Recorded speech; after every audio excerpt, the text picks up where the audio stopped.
Culture générale, curiosité et découverte. Aujourd'hui, direction les mystères du savoir pour éclairer votre esprit. Allez, suivez-moi.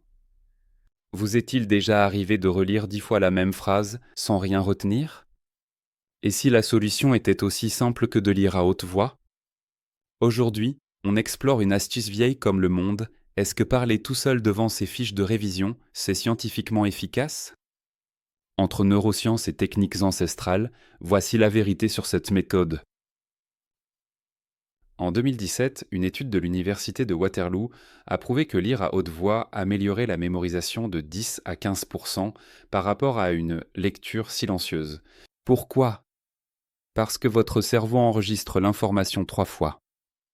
Quand vous voyez le mot, mémoire visuelle. Quand vous le prononcez, mémoire kinesthésique. Quand vous l'entendez, mémoire auditive. C'est ce qu'on appelle l'effet de production. Le simple fait d'articuler active des zones supplémentaires du cerveau et crée des connexions plus solides. Mais attention, tout dépend comment vous le faites. Pour maximiser l'effet, voici ce que recommandent les chercheurs.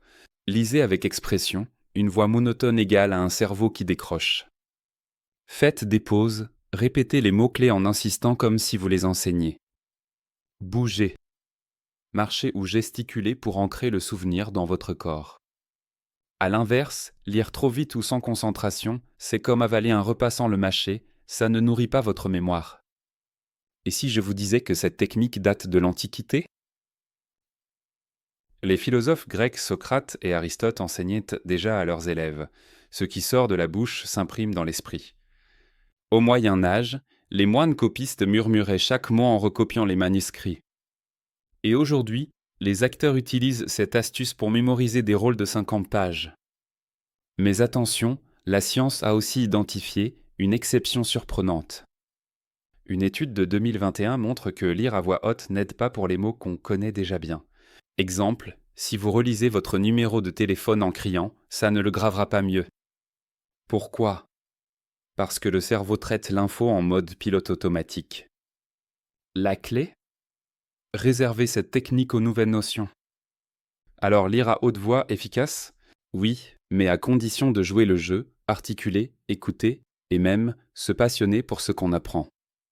Comme le disait Confucius, ce que j'entends, je l'oublie. Ce que je dis, je le retiens. Et vous, avez-vous déjà testé cette méthode pour réviser? Partagez vos astuces en commentaire. À très vite pour d'autres secrets scientifiquement prouvés et parfois millénaires.